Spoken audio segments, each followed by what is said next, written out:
Sir ఇప్పుడు already వాళ్ళ పొత్తు కన్ఫర్మే, కానీ సీట్లు కూడా కన్ఫర్మ్ అయిందని చెప్పి వినిపిస్తుంది. ఎవరెవరికి ఎంత వచ్చినాయి సార్?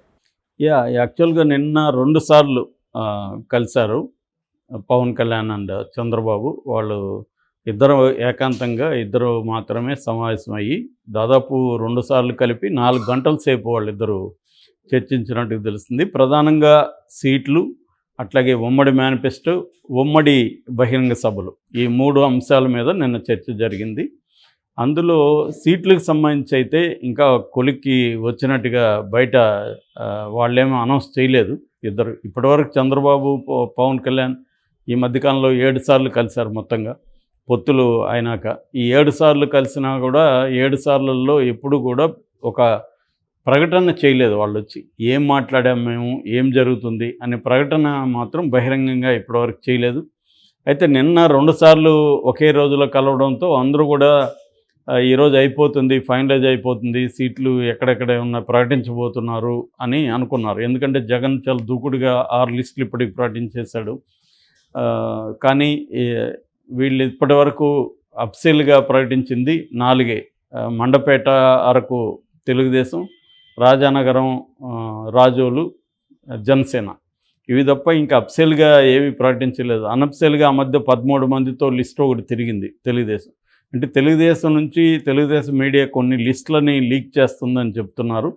అట్లాగే ఈరోజు ఒక లిస్ట్ వచ్చింది, జనసేనకి ఇచ్చే సీట్లు ఎక్కడెక్కడ ఏవేవి అని వచ్చింది. ప్రధానంగా 40 సీట్లు అడిగినట్టుగా తెలుస్తుంది ఫైనల్గా ఎవరు, పవన్ కళ్యాణ్. బట్ 20-25 కంటే ఎక్కువ ఇవ్వడానికి చంద్రబాబు సంసిద్ధత వ్యక్తం చేయలేదని చెప్తున్నారు. సో ఇప్పుడు వచ్చిన లిస్టు, ఇది అనఫ్సీల్గా వచ్చిన లిస్టు నేను చదువుతాను.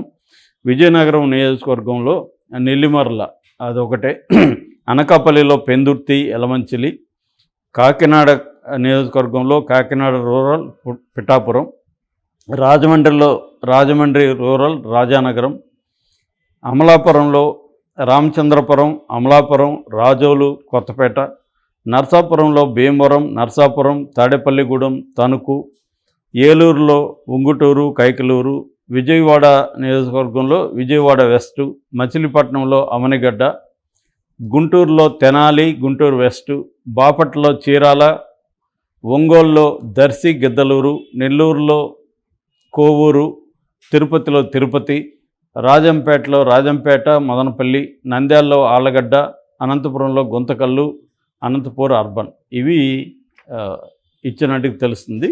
ఇక ఎంపీ సీట్లలో ఒక మచిలీపట్నమే కన్ఫామ్ అయినట్టుగా, ఇంకా 2 కన్ఫామ్ కానట్టుగా చెప్తున్నారు. మచిలీపట్నంలో బాలశౌరి నిన్న ఆయన జాయిన్ అయ్యాడు కొడుకుతో సహా వైసీపీ నుంచి.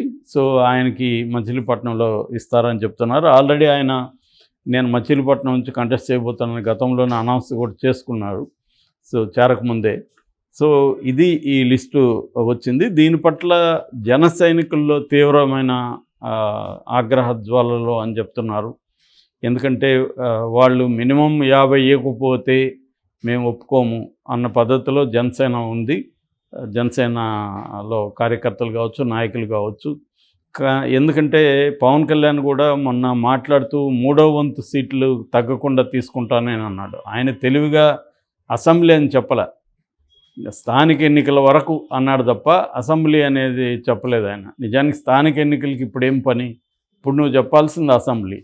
అంటే అదేంటంటే ఒక రకమైన అత్తెలివి చూపిస్తారు వీళ్ళు. అత్తెలివి వల్ల జనంలో ఇంకా డౌట్లు వస్తాయి. దాని బదులు ఓపెన్గానే చెప్పేయచ్చు, 20 సీట్లు ఇస్తారు మనకు, ప్రిపేర్ అవుదామని మాట్లాడచ్చు. అది కాకుండా జనాల్ని మభ్యపెట్టే విధంగా వెళ్తున్నారు అన్న ఒక విమర్శ వస్తుంది. ఎందుకంటే అక్కడ జగనేమో అటుపక్క ఓపెన్గా డిక్లేర్ చేసి నీకు ఇవ్వను అని ఎప్పటి నుంచి చెప్తున్నాడు. దానివల్ల వచ్చే కాన్సిక్వెన్సెస్ని ఫేస్ చేస్తున్నాడు. కానీ ఇక్కడ పవన్ కళ్యాణ్ అలా కాకుండా ఒకవైపు ఏమో 3వ వంతు తీసుకుంటాం, 3వ వంతు అంటే 58 సీట్లు, కానీ ఇప్పుడు వినిపిస్తూ ఉండేది 20 నుంచి 25.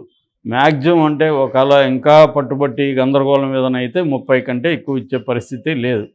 దీన్ని కన్విన్స్ చేయకుండా డ్రాగ్ ఆన్ చేస్తున్నట్టుగా మనకి కనబడుతుంది. అందుకని నిన్న 2 సార్లు 4 గంటలు సమావేశం అయ్యి వాళ్ళిద్దరి మధ్య అయితే ఒక ఒప్పందం అయితే కుదిరిపోయింది సీట్ల విషయంలో అని చెప్తున్నారు. కానీ వాళ్ళు బయట ఇప్పుడు ప్రకటించట్లేదు. దీనికి ఒక కారణం ఏంటంటే బీజేపీ కూడా ఏమన్నా వస్తుందా అని, బీజేపీని తీసుకొచ్చే బాధ్యత కూడా చంద్రబాబు పవన్ కళ్యాణ్కే ఇచ్చినట్టుగా చెప్తున్నారు. So Pawan Kalyan already appointment అడిగారు మోడీ అండ్ అమిత్ షాది. వాళ్ళు ఇంకా ఇవ్వలేదని చెప్తున్నారు. ఎందుకంటే వాళ్ళు అక్కడ పార్లమెంట్ సమావేశాలు, ఇంకొకటి మన రాష్ట్రం జార్ఖండ్లో గందరగోళం ఉంది. ఆ విషయాల్లో బిజీగా ఉన్నారు వాళ్ళు. సో అవి అయినాక అపాయింట్మెంట్ ఇచ్చే అవకాశం ఉంది. ఎందుకంటే వాళ్ళకి ఇక్కడ ఆంధ్రప్రదేశ్లో అర్జెన్సీ ఏం లేదు. బీజేపీకి అర్జెంటుగా నిర్ణయాలు తీసుకోవడం వల్ల వాళ్ళకి వచ్చేది పోయేది ఏం లేదు. ఆల్రెడీ 175 నియోజకవర్గాల్లో వాళ్ళు ముగ్గురితో కూడిన కమిటీలు పెట్టారు. 170 నియోజకవర్గాలకు సంబంధించి అవి వెళ్తున్నాయి. రెండోది బస్సు యాత్రలు పెట్టుకున్నారు. వాళ్ళు 175 నియోజకవర్గాల్లో పోటీ చేయడానికి 25 పార్లమెంట్ నియోజకవర్గాల్లో కూడా కమిటీలను పెట్టారు. పోటీ చేయడానికి వాళ్ళు రెడీ అయిపోతున్నారు. దరఖాస్తులు కూడా ప్రిపేర్ చేసుకోమంటున్నారు.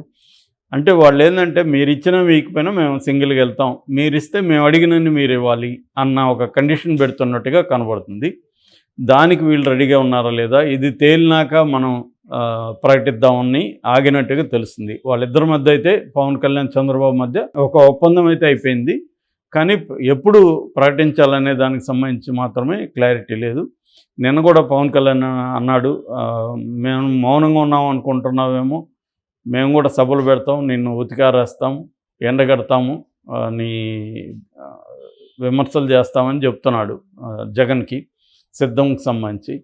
సో ఊరూరా సభలు పెడతామని చెప్తున్నారు. మేబీ ఇది ప్రకటించిన తర్వాత ఉమ్మడి మేనిఫెస్టో ఒక 5 ఉంది. రెండవది బహిరంగ సభలు కామన్గా పెట్టడం అనేది జరగబోతుంది. ఏదేమైనా మోస్ట్లీ ఇంకొక 1 వీక్లో ఏదో ఒకటి తేల్చకపోతే ఆల్రెడీ ఎక్కడికక్కడ ఎవరికి వాళ్ళు ప్రకటించేసుకుంటున్నారు. దానివల్ల గ్రూపు పాలిటిక్స్కి స్కోప్ ఇచ్చినట్టు అవుతుంది. ఎందుకంటే జనసేన తెలుగుదేశం కూడా అక్కడక్కడ కేడర్ కొట్టుకునే పరిస్థితి ఉంది. మాకే ఇస్తారని జనసేన, లేదు మాకు ఇస్తారని.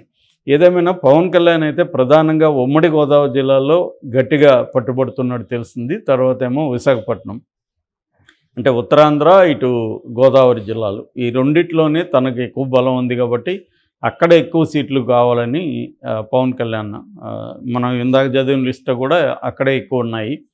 సో ఈ చంద్రబాబు కూడా తెలుగుదేశం బలం కూడా అక్కడ గట్టిగా ఉంది.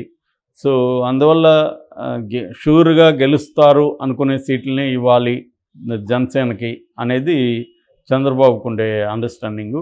ఏదేమైనా మేమైతే గట్టిగా కొడుతున్నాం, 98% స్ట్రైక్ రేట్ ఉంటుందని కూడా నిన్న పవన్ కళ్యాణ్ అన్నాడు.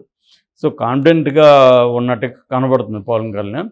బట్ ఓట్ల షేర్ జరగాలంటే, అంటే ట్రాన్స్ఫర్ జరగాలంటే సీట్ల షేర్ని బట్టి ఓట్ల ట్రాన్స్ఫర్ జరుగుతుంది.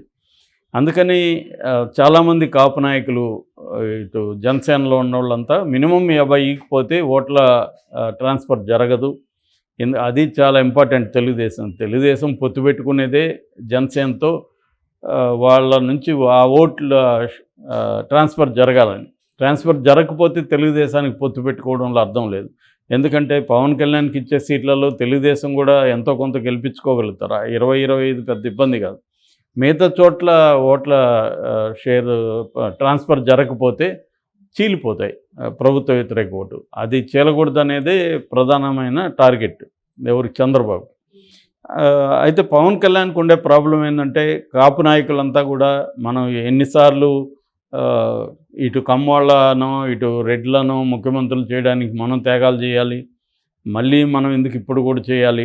సో మీరు గట్టిగా అడగండి, ఒక 50 మినిమం అన్నా వస్తే కనీసం 30-35 గెలుచుకోగలిగితే రేపొద్దున మన మద్దతు లేకుండా చంద్రబాబు గవర్నమెంట్ ఫామ్ చేయలేడు, అప్పుడు మనం ముఖ్యమంత్రిగా కూడా డిమాండ్ చేయొచ్చు ఒక టర్ము అనే వ్యూహం వాళ్ళకు ఉంది. కానీ పవన్ కళ్యాణ్ ప్రాక్టికల్గా ఆలోచిస్తున్నాడు. ఎందుకంటే తనకు అంత బలం లేదని పవన్ కళ్యాణ్కి తెలుసు. గతంలో 6% వచ్చింది, ఇప్పుడు 10% అనేది మ్యాక్సిమం చూపిస్తున్నాయి సర్వేలు. సో 10% ఉన్నోళ్ళు 40% పైన ఉన్న టీడీపీని డిమాండ్ చేసే పరిస్థితిలో లేదు.